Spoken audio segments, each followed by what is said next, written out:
Bună ziua, dragilor!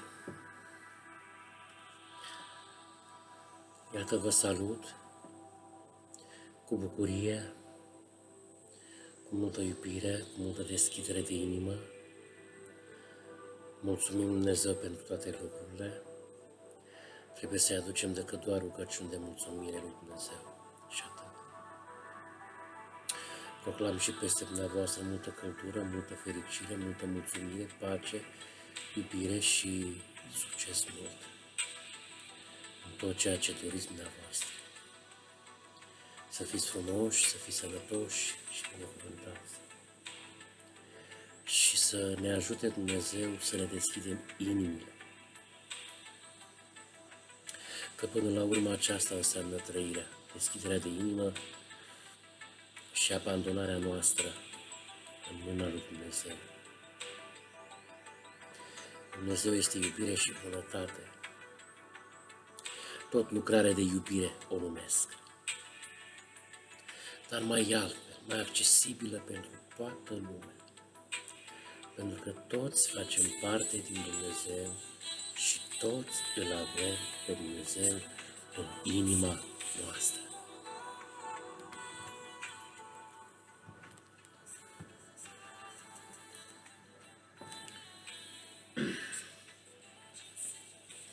Ne întrebăm de ce lumea este supărată și fără chef de viață, pentru că nu s-au regăsit pe ei dragi. Despre aceasta vreau să vă vorbesc astăzi. Am notat ceva, am niște emoții, dar trec ușor peste ele. Dar astăzi vorbim despre sinele divin sau despre eul nostru divin, despre construcția noastră divină, ca să știm cine suntem, de unde venim, încotro ne ducem și care este jobul nostru pe acest pământ.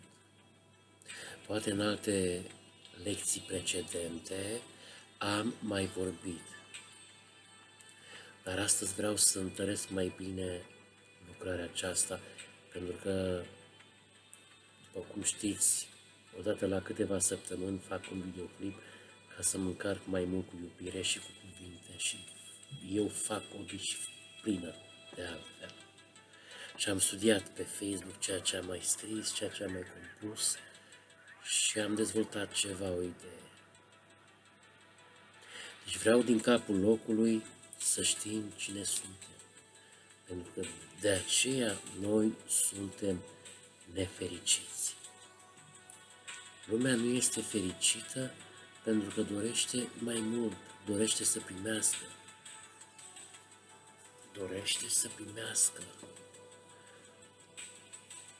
Despre scânteia divină din inima noastră vreau să discutăm mai mult.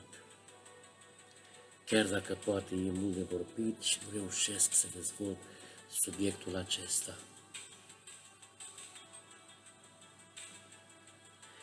Noi suntem nu numai trupul, noi avem un suflet minunat. Toată lumea spune că are de curățat sufletul. E complet greșit. Sufletul este bucățica de Dumnezeu. Este acea scânteie divină care face legătura dintre noi și Dumnezeu. Sufletul este o bucățică din Dumnezeu.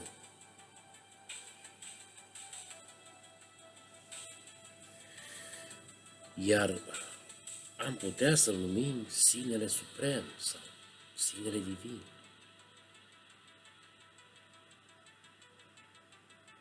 E mai complicat. Nu sunt nici psiholog să studiez mai bine treaba aceasta, dar simt că sufletul este Dumnezeu.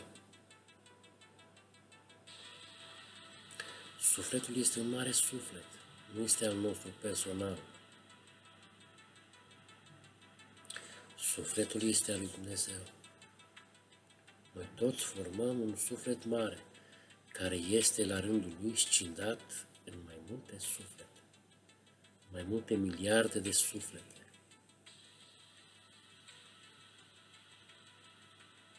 Pentru că de aceea simțim, ne iubim și ne simțim unii pe alții. Faptul este acesta de carne pe care îl vedeți și dumneavoastră, pe care îl simțim cu cele 5 stări, cele 5 simțiri. Auz, miros, văz, pipăit, gust și poate că avem și al 6-lea simț. Poate că e un simț pe parte mentală sau pe parte emoțională.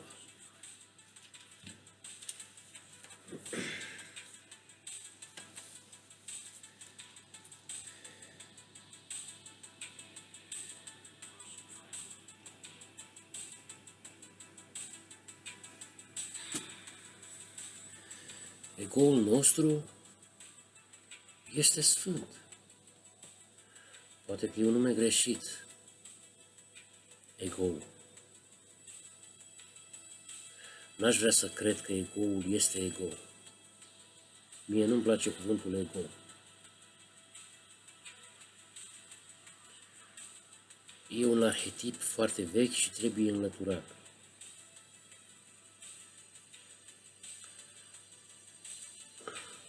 Putem să-l numim sinele divin.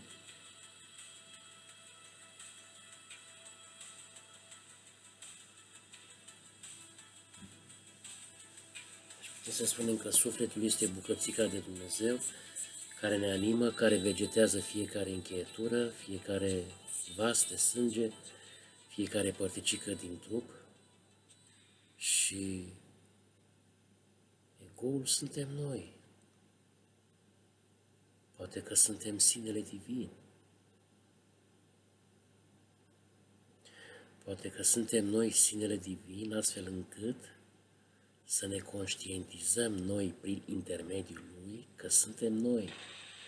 Pentru că altfel nu am avea conștiență de noi înșine. Și datorită egoului sau al sinelui nostru divin,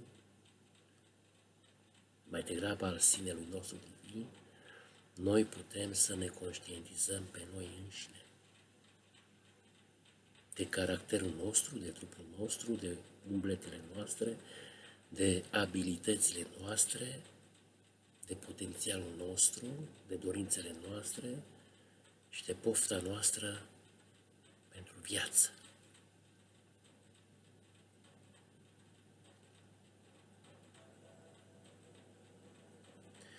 Să fie oare egoul sau sinele divin toată personalitatea noastră care am acumulat-o de când am fost bebeluși și ce-au sădit părinții noi, ce-au semănat statul, guvernul, școala, instituțiile și sistemul în noi, până în prezent și tot ce acumulăm în continuare pe mai departe. Deci noi suntem alcătuiți și suntem o sumedenie de însușiri, de virtuți. Noi suntem o sumedenie de virtuți, de cunoștințe, de fapte, de convingeri, de arhetipuri noi sau vechi. Suntem o sumă de trăiri. Noi putem trăi foarte bine. Dacă ne schimbăm, prin ce se înțelege schimbare? Că nu înseamnă să-ți dai sinele în schimb, să primești alt sine sau egoul sau... Ideea este că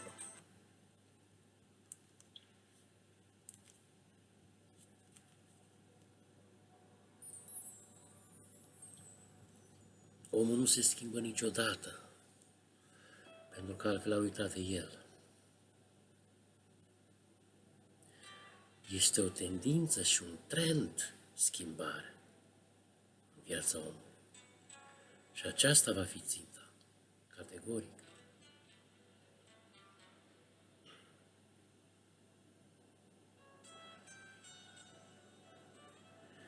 Spunea cineva într-un interviu televizat și o spunea cu sete și chiar din experiență, o doamnă mare psihologă, spunea clar și deslușit că omul nu se poate schimba niciodată.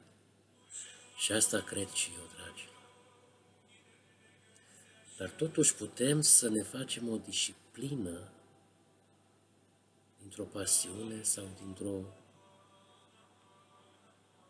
dorință care ne poate anima pe noi tot timpul să ne îndreptăm pașii către ceva, să ne încânte ceva, să ne bucurăm de ceva, să extaziem ceva.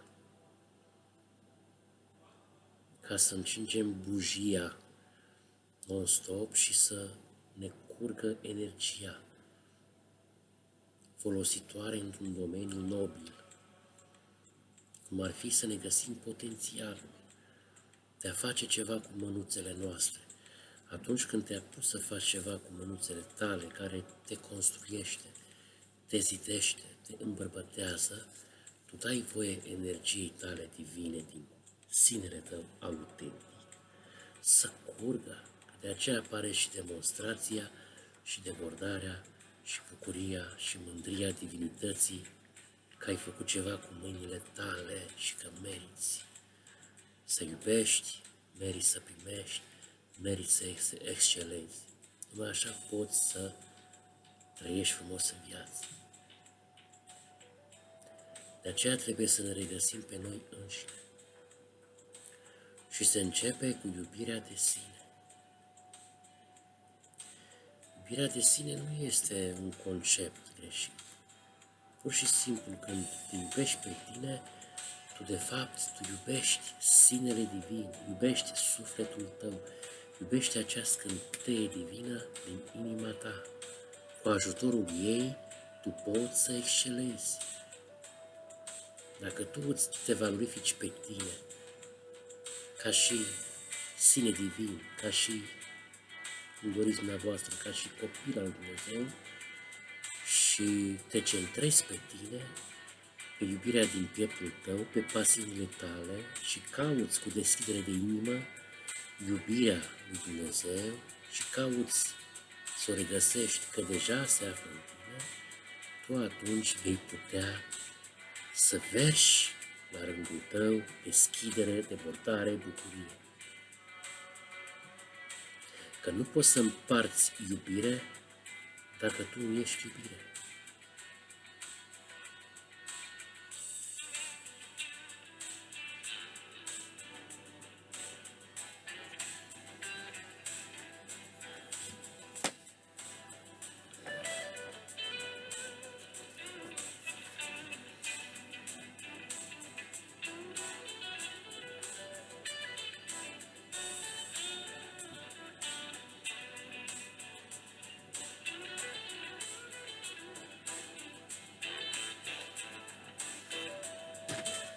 Simt nevoia să mai explic ideea de ego sau de sine divin. Noi nu avem de luptat cu noi înșine, dragilor. Să vă dispară din minte ideea că noi avem de luptat cu firea păcătoasă, să ne automutilăm trupul sau să căutăm asceza care nu își are rostul.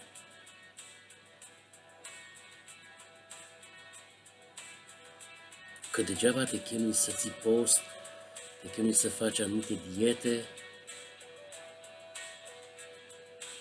datorită unor porunci care ți s-a dat, și nu ajungi la niciun sens. Tot trist ești, tot bolnav ești, tot supărat ești, tot neîmbogățit ești din punct de vedere spiritual. De aceea tu trebuie să te întorci la tine. Aceasta înseamnă întoarcerea acasă. Exact ca a fiului risipitor. De când tot mă țin să înțeleg ideea aceasta și chiar o fac plauzibilă. Am auzit-o undeva, mi-a plăcut ideea și am înțeles-o și eu mai bine, chiar dacă mă comport ca și un erudit. Totuși, mi-am însușit ideea, nu mai sunt erudit și o proclam. Dragii mei, fiul risipitor, din povestea aceea din Biblie, când s-a întors la tatăl său,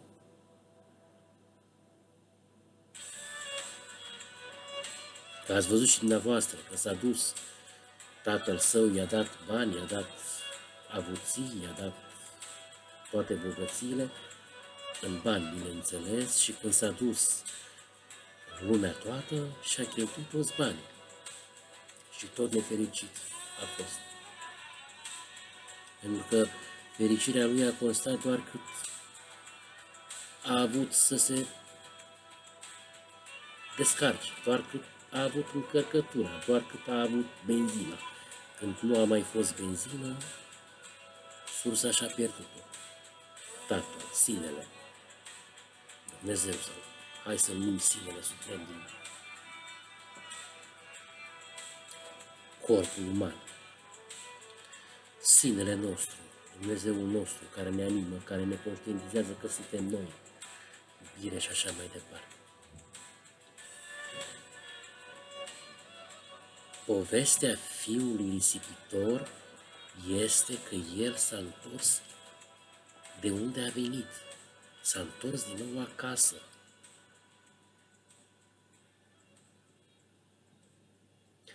Aceasta este marea bucurie.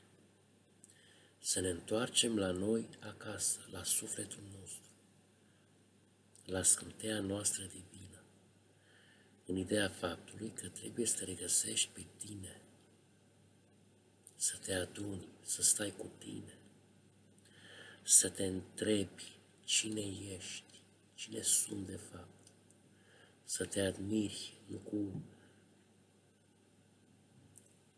nu cu un mod de narcisism.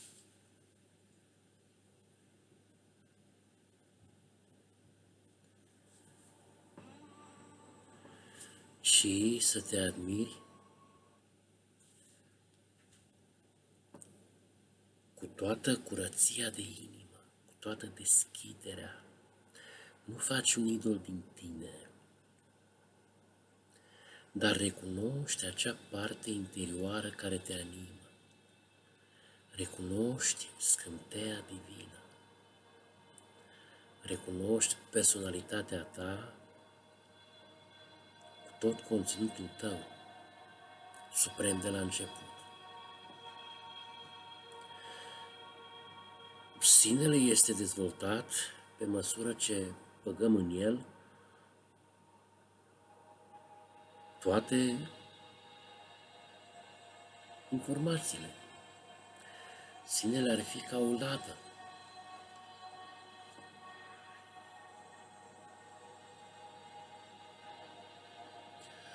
Putem face ladă de zestre sau orice tip de ladă.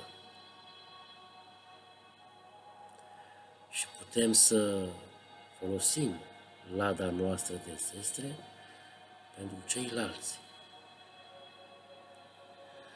Informația constă în căutarea noastră autentică, cine suntem, să îmbogățim acea ladă de zestre cu fapte bune, cu virtuți, cu însușiri, cu pasiuni pentru viață, cu deschidere de inimă, cu debordare, cu mândrie divină.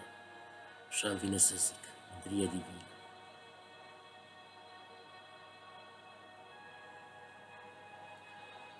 Sau putem să ne împotmolim, să ne obosim mental și să ne umplem lada, să o transformăm într-o ladă de gunoi. Sinele este separat față de lada de gunoi. Sinele ar fi sinele suprem, scânteia divină.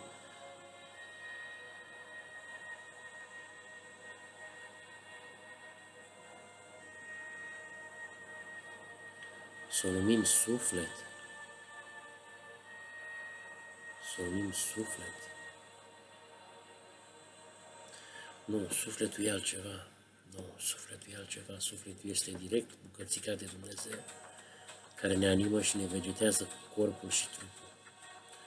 Și atunci sinele Sinele de fapt suntem noi, spiritul sau mintea sau conștiința că suntem noi, ne știm noi pe noi înșine, să fie acesta egoul sau sinele divin.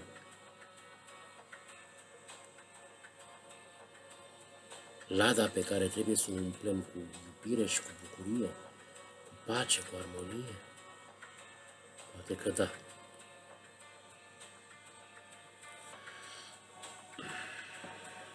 Înseamnă că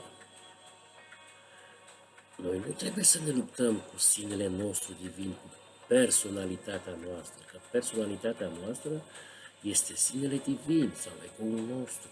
Nu trebuie să-l jecmănim, să-l ponegrim, să-l îndobitocim.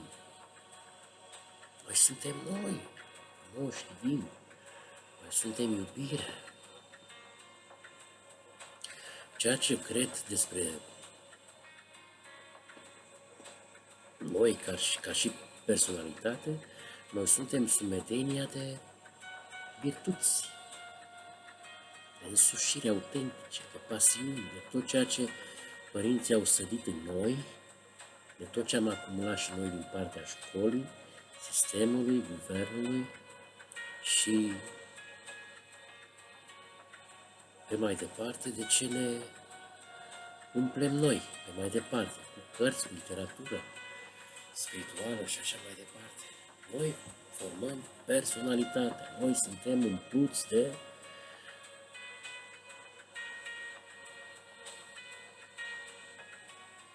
conglomeratul acesta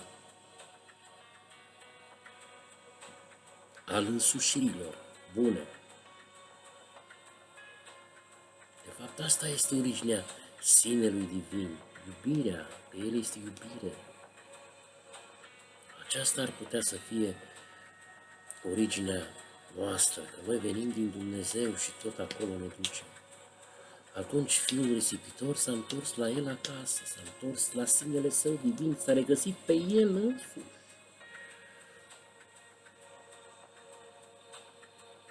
Ca să se agațe de sursă, de potențial, de bucurie, să se bucure, să trăiască. Nu să fugă de el însuși, să fie scindat. Mai multe personalități.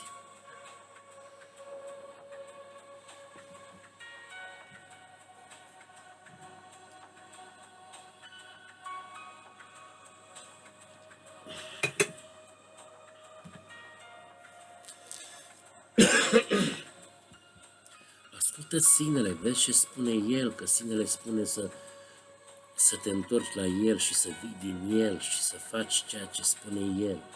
În sensul că trebuie să te regăsești, să-ți găsești potențialul respectiv și tu iei razna, te duci în altă parte. În sensul că te spargi de tine, nu umbli cu tine, nu ești în acord cu tine.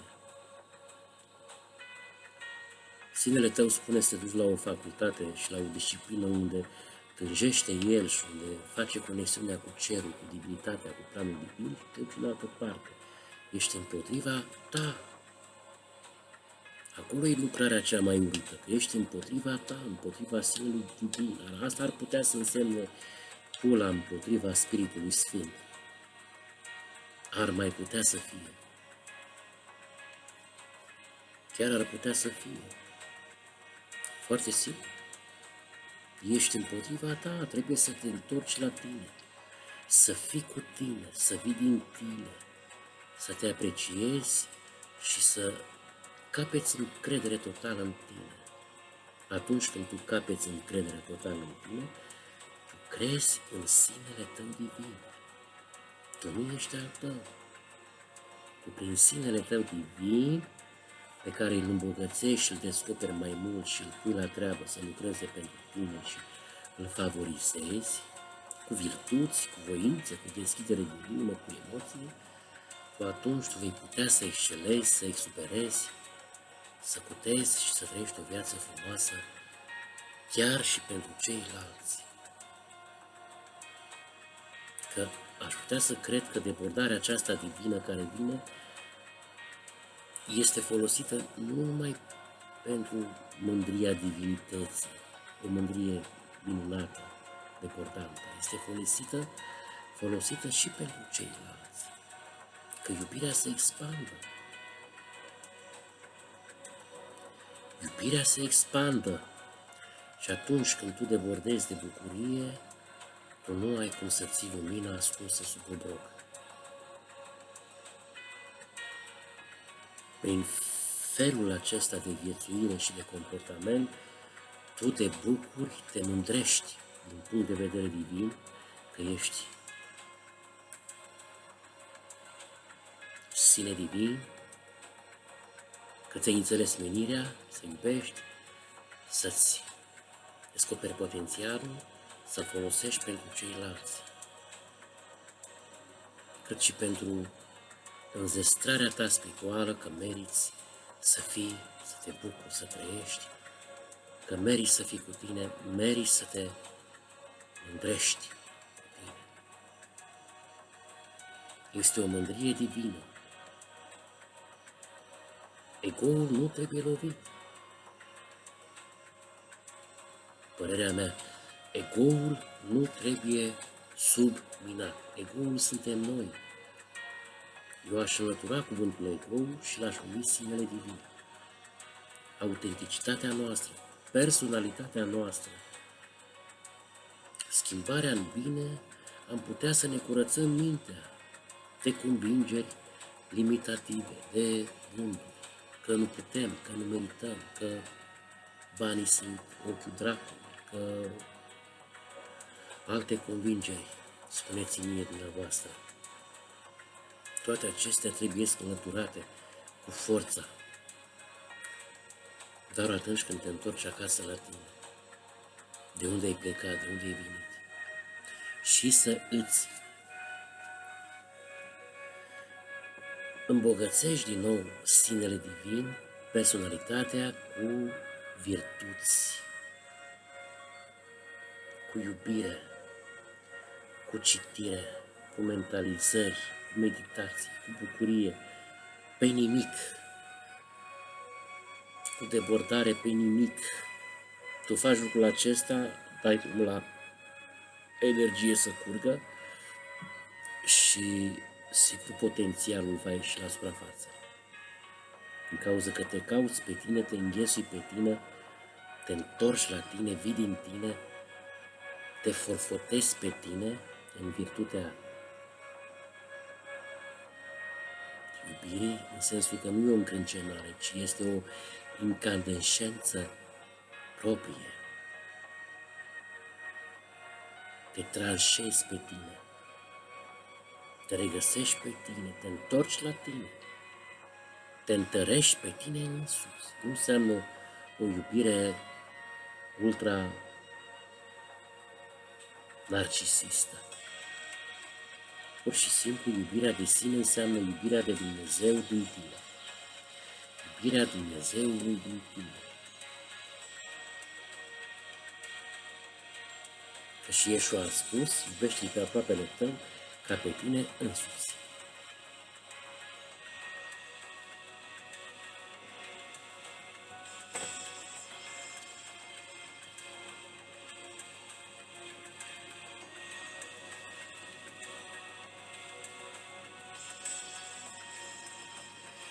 Când recunoști divinitatea din tine și spui că tu ești bun, tu de fapt tu ești bun prin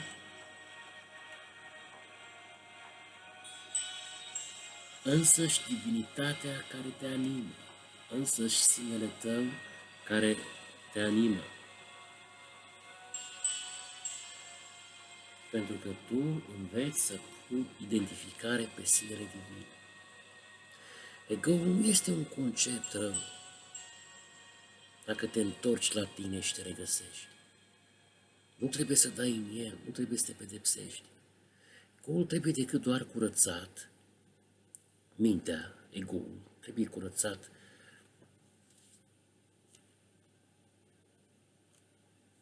de convingeri murdare că nu poți, că nu suntem frumoși, că trebuie să ne smerim, că trebuie să ne pocăim, că trebuie să ne umilim, că suntem păcătoși și așa mai departe, că nu merităm, că ne pedepsește Dumnezeu și trebuie mângâiat cu iubirea.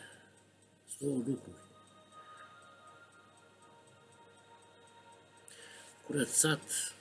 Curățarea gândurilor se face într-o zi, prin citire, prin analogie, prin analiză proprie, prin reculegere, prin pregăsire. Le dai imediat la o parte, îți trebuie un curaj și o bucurie și un click de cunoaștere, dar trebuie să citești. Durează totuși timp până ajungi la curățarea gândurilor. Sau curățarea gândurilor se curăță progresiv, în urma citirii. Asta da, mai degrabă. Deci, curățarea gândurilor se întâmplă progresiv, într-o perioadă, la unii le iau o săptămână, 2, 3, o lună, 3, dar depinde de abilitatea ta după cunoaștere. Că nu te poți regăsi dacă nu citești, dacă nu cauți, dacă nu ești avid, dacă nu îți e foame de spiritualitate nobilă. N-ai cum să-ți curezi gândurile dacă nu cauți și nu cercetezi. Bun, punem problema la o parte. Gândurile dispar, să spunem, curățarea gândurilor durează progresiv. Și doi, să te mângâi cu iubire. Să te mângâi cu iubire. Le faci toate împerecheate, simultan le faci. Egoul sau animăluțul din tine trebuie mângâiat. Nu l-aș numi animăluț, cum l-a numit David Hawkins. Nu. Egoul este sinele divin, este darul nostru prețios, este piesa formidabilă a lui Dumnezeu, prin care, prin el, prin acest ego, noi ne cunoaștem pe noi înșine, știm cine suntem, ne aflăm cu ajutorul lui potențialul nostru pe care divinitatea l-a lăsat în inima noastră. Ce potențial! Citit, scris, dansat, cântat, sculptat, sfârșilat, împodobit, strălucit, lipit, gândit frumos, iubit oamenii, zidind oamenii și așa mai departe. Sunt foarte multe daruri pe care trebuie să le folosim pentru ceilalți. Adevărat că în același timp le folosești și pentru tine, că te întărești și îți întărești personalitatea și te bucuri, te animă. E energia care iese din tine, te creează și te recrează, te vindecă la cap și te simți bine, că poți să fii și mândru de o astfel de treabă. De ce să nu fim mândri de noi, de bucuria aceasta interioară care iese din noi, ne curăță. Energia curățării este însăși pasiune. Pentru citit, scris, dansat, ceva care să facem ceva cu mânuțele noastre, să ne zidim nu numai pe noi, ci și pe ceilalți. Este ca o lumină care își ajunge sieși, se luminează pe ea însăși, își ajunge sieși, prin satisfacția ei luminoasă față de ea însăși, cât și pentru ceilalți. Este ca un izvor care izvorăște și nu se mai oprește.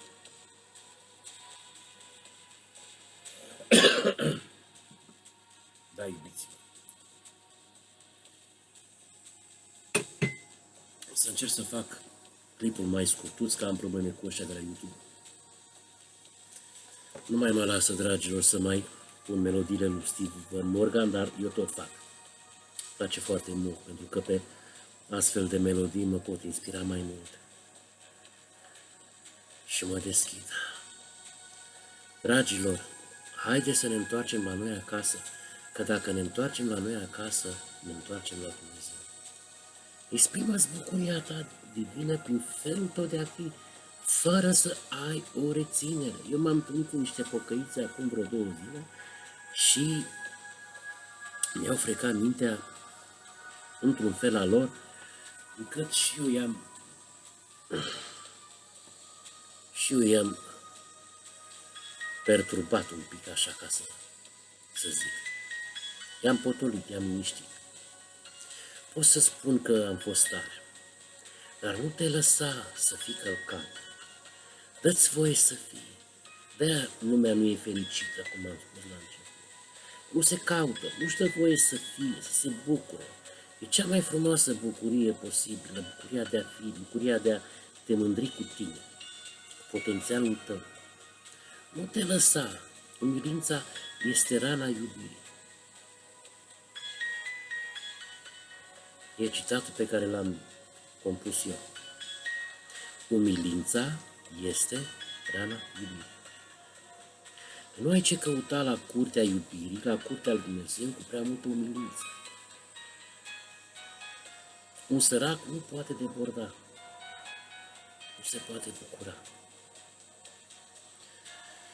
Bun, am făcut o paranteză. Și eram cu pocăiții ăștia prin Stratford, în Londra, Stratford, așa se cheamă stația de metrou, cât și cartierul, și tot dădeau păgăt cu Dumnezeu, și eu încercam cu Iisus, că numai prin Iisus se poate mântui și așa mai departe, că El. Și eu am zis, cum dau drumul la bucurie, am un mod de a fi, am un fel de a fi. Dimineața mă bucur pe nimic. Cum te bucur pe nimic, au spus ei. Pur și simplu mă bucur pe nimic, nu cu soare. În stația de autobuz îmi pun o muzică frumoasă și îmi dau voie să fiu, mă bucur de inima care bate în piept, mă bucur, am o disciplină.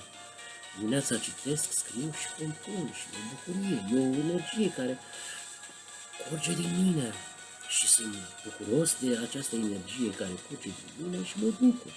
O dezvolt, eu am format-o ca un mod de a fi, e un tabiet al meu de care nu pot trăi, le-am spus. Da, dar vezi tu că Iisus este centrul tuturor lucrurilor și numai prin El. Eu am încercat, nu mă duc la religie, dacă fac lucrarea aceasta cu Dumnezeu, o fac fără să știe toată lumea că m-am pocăit sau fără să știe biserica că declarativ că eu sunt membrul lor sau ceva fățiși, ceva, doar să zugrăvim pe afară și înăuntru să rămânem goi. Și le-am spus, le-am precizat, fiecare om îl are pe Dumnezeu, trebuie decât doar să se întoarcă la El însuși. Și am spus și eu la fel. Eu mă bucur cu Dumnezeu și de unde nu știi tu că eu nu mă smeresc înaintea lui Dumnezeu în inima mea și caut pacea mea cu Dumnezeul meu. Și le-am spus altceva, că Dumnezeu este tot. Tot. Absolut tot. Ochi de bebeluși, ochii tăi care te uiți acum la mine, ochii mei poate să fie Dumnezeu. O floare, un copac, o creangă, o frunză, soarele e Dumnezeu. Nu putem să știm cine este Dumnezeu. De-aia nu cunoaștem noțiunea de Dumnezeu. Osho spunea că Dumnezeu nu este personal, că dacă ar fi personal, ne-ar face rău. Și mai spunea că Dumnezeu nu e ca o persoană, ci e mult mai mult dumnezeire, adică lucrarea Lui, adică El este în expansiune, Dumnezeu este în expansiune, Dumnezeu este în evoluție. Dumnezeu se cunoaște pe El însuși și materia se cunoaște pe ea însăși. Noi ne cunoaștem pe noi înșine, noi suntem Dumnezeu, cu totul, Universul, holograma Universului. Dacă noi nu suntem Dumnezeu, înseamnă că acea putere divină, acea energie puternică care întreține materia și tot, este Dumnezeu. Hai că nu putem să spunem că suntem Dumnezeu, dar putem să fim demiurgi, putem să fim minizei. Că Iisus ne-a spus, ce am făcut eu, puteți face și voi. Și încă lucruri mai mari. Vreau să vorbesc despre religie pentru că mie nu-mi place. Iubiții mei. Dar încă o dată vă spun că de-aia oamenii nu sunt fericiți și merg pe stradă obosiți. Că nu s-au întors acasă la ei. Nu vor să recunoască și să fie stăpâni pe ei înșiși. Stăpâni pe scânteia lor divină, să fie mândri cu ei. Că de-aia am venit pe pământul acesta, nu să suferim. O dacă suferim, poate acea suferință este o experiență inedită, incontestabilă. Și le-am spus la pocăiți că pentru mine Dumnezeu este iubirea.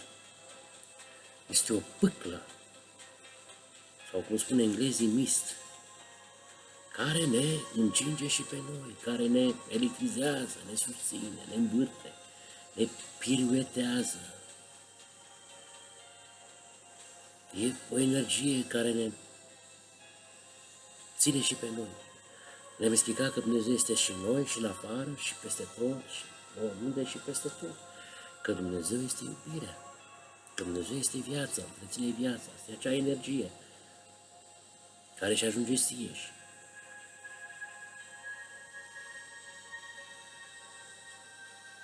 Pur și simplu, cum spunea Constantin Dumitru Dulcan, ar putea să fie chiar inteligența materiei sau câmpul cuantic.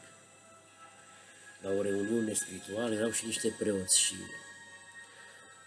acei savanți, hierofanți, explicau cine este Dumnezeu, că erau și ei credincioși, nu? Că Dumnezeu ar putea să fie câmpul cuantic sau o energie care animă tot. Și unul dintre preoți le-a spus lor, probabil că la sfârșitul conferinței le-a spus, dar ce să facem, Domnule, să învățăm acum creștinii să se roage la câmpul cuantic? Foarte interesant.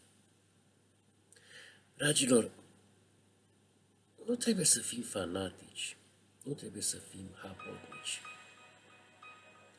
Dumnezeu este iubirea. De ce găsim foarte multă apatie? Foarte, foarte multă apatie. Suntem inundați de apatie, pentru că nu știm să ne regăsim, nu știm să iubim pe noi înșine. Apatia este cea mai josnică stare de conștiință a unui suflet. De aceea apare depresia, pentru că nu te regăsi pe tine, nu te regăsești pe tine, nu vrei să crezi în tine, nu vrei să încerci ceva nou, să ieși la suprafață. Refuzi pur și simplu să ieși la suprafață. Tot ai obișnuit cu acel aer murdar din coconul tău, obișnuit. Îți place aerul tău murdar? Nu crezi că s-a murdărit? Nu crezi că trebuie să schimbi? Fă ceva. Schimbă-te. N-ai curaj, ai rușine. Treci de pragul acela, durează o săptămână, 2, 3, 4, 5. Și ai să vezi că oamenii din jurul tău se vor mira. Chiar dacă se vor mira greșit. Pe parcurs poate se vor mira mai frumos. Pentru că nimeni nu-ți răspunde cu răutate dacă tu faci ceva frumos, potrivit ție. Tu ești o oglindă și ei la fel sunt o oglindă.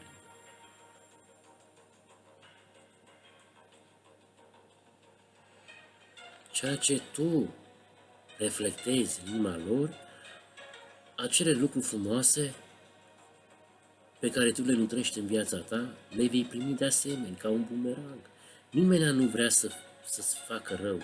Noi din fire suntem oameni buni și frumoși divini. Ce din tine pornește ca respectivul din fața ta să te influențeze greșit? Ceva din tine. De aceea trebuie să te întorci la tine acasă și să spui unde am greșit. Dar să mai vedem ce am mai scris eu pe aici, iubiților.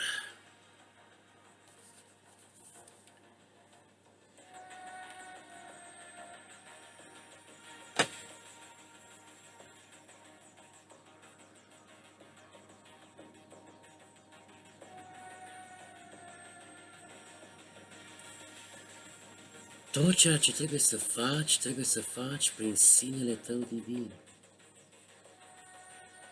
prin scânteia ta divină, ca să fie o curgere, o energie spontană, ca să înveselească și pe alții. Egoul trebuie valorificat, eu nu l-aș numi ego, l-aș numi sine divin. Într-adevăr, a fost la început umplut cu măgării, cu murdării, convingeri false și așa mai departe și cu punerea mâinilor pe posesiuni. Că dacă ego-ul tău se prinde de posesiuni, e bai. E o lucrare foarte multă. Când ego-ul se prinde de posesiuni, atunci tu stânjenești natura divinității scânteii tale. stânjenești iubirea lui Dumnezeu, stânjenești autenticitatea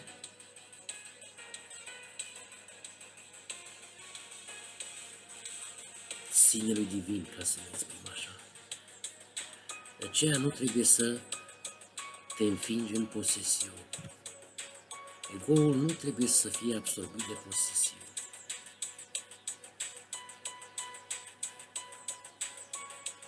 Ego-ul nu trebuie să fie absorbit de posesiune. Când tu ți-ai înfipt mâinile și te-ai lăsat absorbit de posesiuni, nu mai dai voie să mai curgă energia sinelui divin, a potențialității, a scânteii tale. De aceea se pierde omul și fuge de acasă, de la tatăl său. De aceea trebuie să întoarcă din nou. Tot sinele face lucrul acesta. Nu o poți face forțat într-o zi, 2, 3, 4.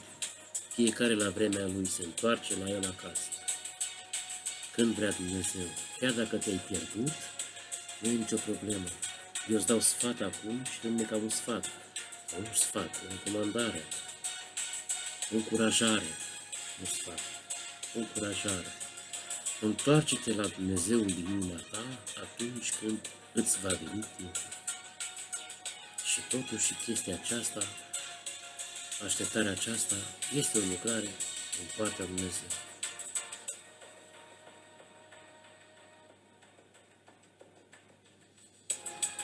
Deci, în momentul când te agăți de posesiuni, tu ești fugit de tine, de potențialul tău. Ești ca și cum ai sta pe un bolid, ești bolidul, plin cu toți caii de putere, am mai explicat și chestia aceasta în materialele precedente, și tu alegi după, te-ai pus în fața bolidului două mărțoage care să le conduci, să le obosești. Adică tu îți prinzi ego-ul tău, personalitatea ta autentică divină, în posesiune. Nu-i păcat să ai posesiuni, să ai bani. Chiar și mai mulți bani. Pentru că oricum Universul te va face să lași ceva din ele și celorlalți. Nu-i păcat să faci lucrul acesta, să ai bani. Dar rămâi detașat. Stai detașat. Folosește-te atât cât îți trebuie. Și stai complet detașat. Nu te agita. Exact ca o albină. Albina se așează în floare doar cât îi priește floarea, doar cât gustă și cât mănâncă. Nu-și face cuib din ea. A zburat și gustă din floare în floare. Și noi la fel. Nu putem să stăm toată viața în același cocon, să ne cuibărim acolo și să ne îmbuxim cu însăși mirosul nostru. Noi trebuie să schimbăm aerul vieții noastre, să încercăm călătorii, să încercăm pasiuni, să încercăm o viață cât mai frumoasă, să schimbăm ceva, să ne alegem un potențial care ne animă, făcându-l, transformându-l într-o disciplină care să ținem cu ghearele de el, de ceva mental, ceva spiritual. Această disciplină este creată nu numai pentru tine ca și sine divin, ca să te măestrești, să te dezvolți, să scânteiești, să te bordezi, să te ajungi ție însuți. Trebuie să ajungi și celorlalți. Asta de la sine, fără nicio forță din interiorul tău pentru ceilalți. Însăși scânteia divină care tu o regăsești și o pui în valoare, prin scris și dansat, ceva, o disciplină care să te anime, aceea la rândul ei va răbucni și pe afară. Că ți ajungi ție însuși, te-ai redescoperit, te bucuri de tine, te fericești, te înfrumusețezi, te maestrezi scânteia divină din tine și ai tot dreptul să te mândrești și lumina se vede în tocmai. Peste tot se vede lumina. Normal și logic, de la sine, e totul spontan, totul perfect. Ești lucrare de folos și pentru alții. Nu numai pentru tine, ci și pentru alții.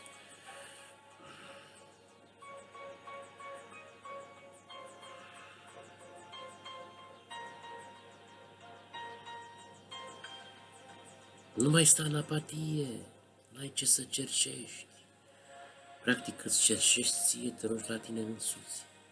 Fie chiar și așa. Mulțumește-ți ție însuți. Lui Dumnezeu prin tine însuți, Dumnezeu central și Dumnezeu pe interior. Dumnezeu este tot, e ca o miere care ne cuprinde și pe noi, găzuțele, gâzele.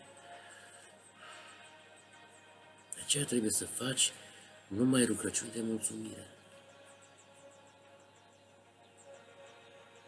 Că Dumnezeu știe să lucreze. Tu decât doar trebuie să-i mulțumești lui Dumnezeu. Altceva nu trebuie să faci. Să te închini și să îi mulțumești. Atât trebuie să faci.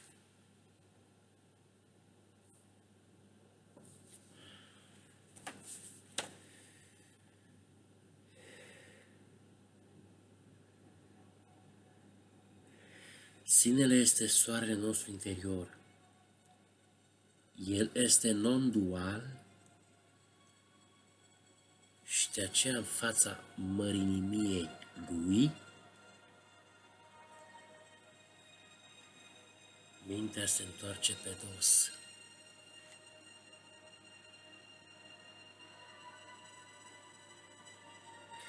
Când iubești sufletul tău minunat și slăvit, tu de fapt îl iubești pe Dumnezeu. Nu cuprinde nimic din lumea aceasta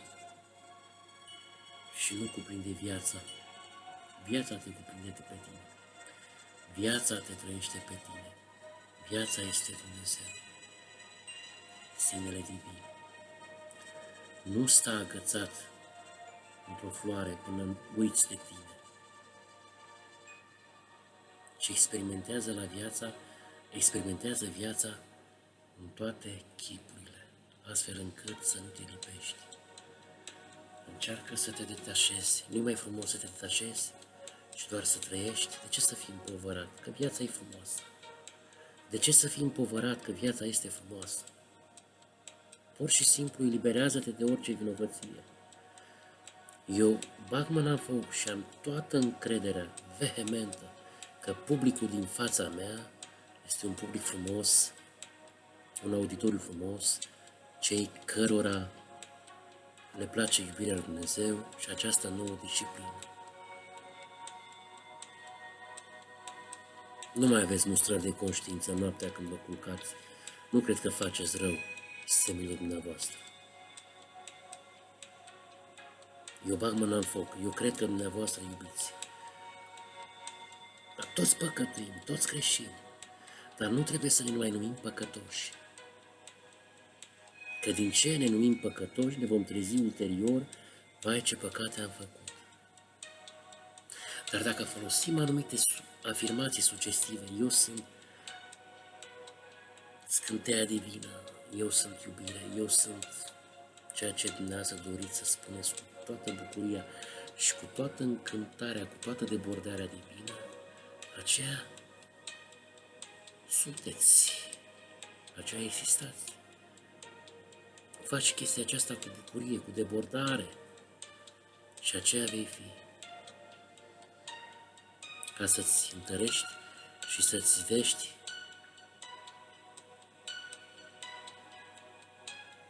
ego-ul, sinele divin, să-l alcătuiești, să-l îngrămădești cu însușiri divine, cu virtuți divine.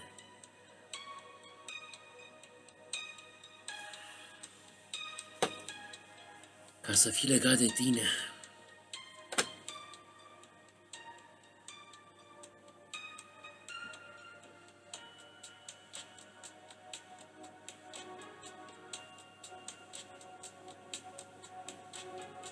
Dumnezeu cere doar să îl lăsăm pe El să ne convingă că e cu noi.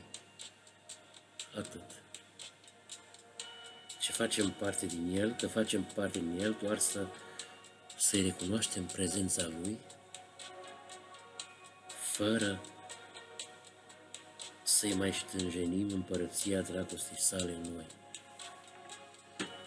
Și asta vrea Dumnezeu, să recunoaștem prezența Lui în viața noastră și să îi predăm viața, pur și simplu.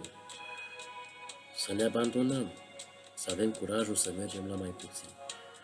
Avem curajul să mergem la mai puțin? Nu. De aceea ne luăm noi viața noastră nouă înșine și vrem noi să ne o conducem. Și nu, se vede clar că o dăm în bară, că nu avem succes. Pentru că nimic nu putem face fără Dumnezeu. Atât am avut de spus, iubiților, vă pup dulce, vă pup. Lăsați acolo 2, 3, 4 comentarii,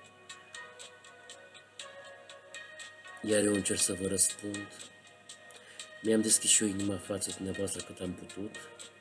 Am încercat să explic că suntem frumoși, că suntem divini și că trebuie să ne întoarcem acasă la noi și să ne regăsim potențialul care ne animă, potențialul care deja se află în noi, ca să ne creăm și să ne recreăm pe noi înșine, fiind, bineînțeles, utili, fiind utili și pentru ceilalți din jurul nostru. Și să nu ne agățăm de posesiuni. Să avem posesiunile, doar să ne folosim de ele, să ne bucurăm, să exuberăm, să ne cântăm, dar fără să fim atașați. Repezindu-ne, întărindu-ne, înrădăcinindu-ne în scânteia noastră interioară care este Dumnezeu. Viața este frumoasă. Pace și iubire. Pace și iubire. Ne vedem data viitoare, dragilor, tot așa la o nouă lucrare de iubire. Eu vă spun la revedere, pace și iubire în suflet. Fiți tari și neclintiți. La revedere, namaste.